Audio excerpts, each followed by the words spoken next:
located in the east of Libya. They've been named, but there is representatives in Tripoli and Zaria, and their names are kept a secret because of security reasons. And you can also assist in a humanitarian effort that's been going on since the beginning of all of this from Ireland. We've already sent around 3 containers now to the liberated parts of Libya, but we're really trying to focus on sending more medical and humanitarian aid from Srata, the city that's under siege at the moment. So, just in short, if Gaddafi remains in power after all of this, he poses a threat to everybody in this room, whether Libyan or European. I'm confident that he will kill anybody who rose up against him in the first place, including myself for coming here to speak to you today. It is either now or never for us Libyans. The international community must continue to act before it's too late. There is no such thing as compromise with this man or his family. And in the words of the Libyan hero Omar Mukhtar, this is the people's revolution. We will never surrender. We win or we die. Injustice anywhere is a threat to justice everywhere. Thank you very much.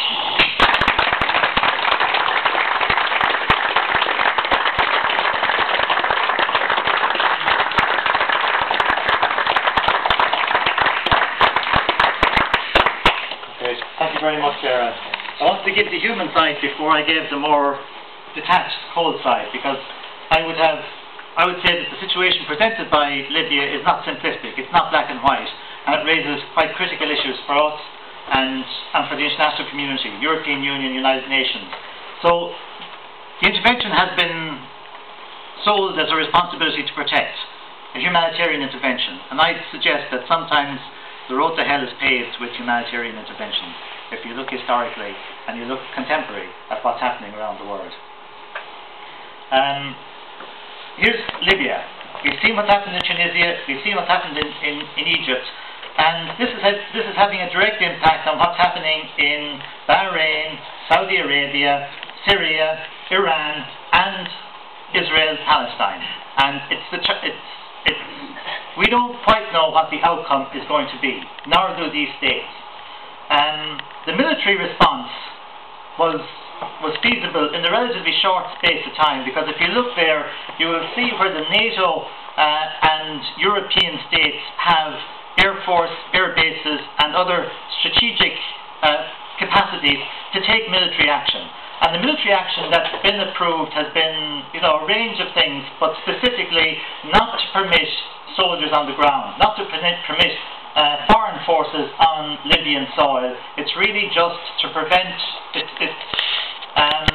it was to stop the capacity of the Libyan Air Force to bomb the rebel forces.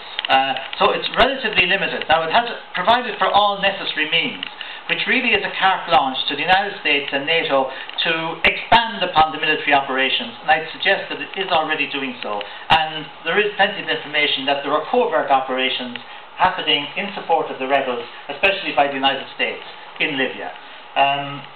If you look at early interventions, post-charter interventions, look at the USSR in Hungary, the French and the UK in Suez in '56, Belgium in the Congo, India and East Pakistan in '71, France and Belgium in Shaba in 1978, Vietnam and Cambodia. Now, this is one that I really remember because I was in college at the time.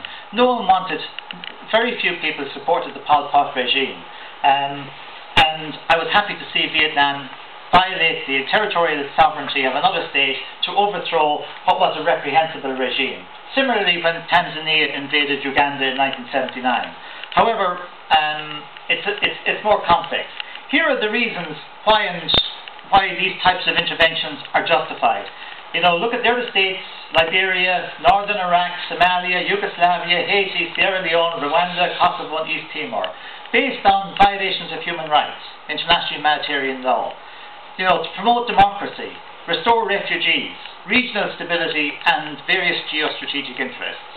So it's a complex set of reasons why states intervene and why they select certain situations and ignore others. The relevant law is straightforward. This is quite different, for example, to what happened in Kosovo.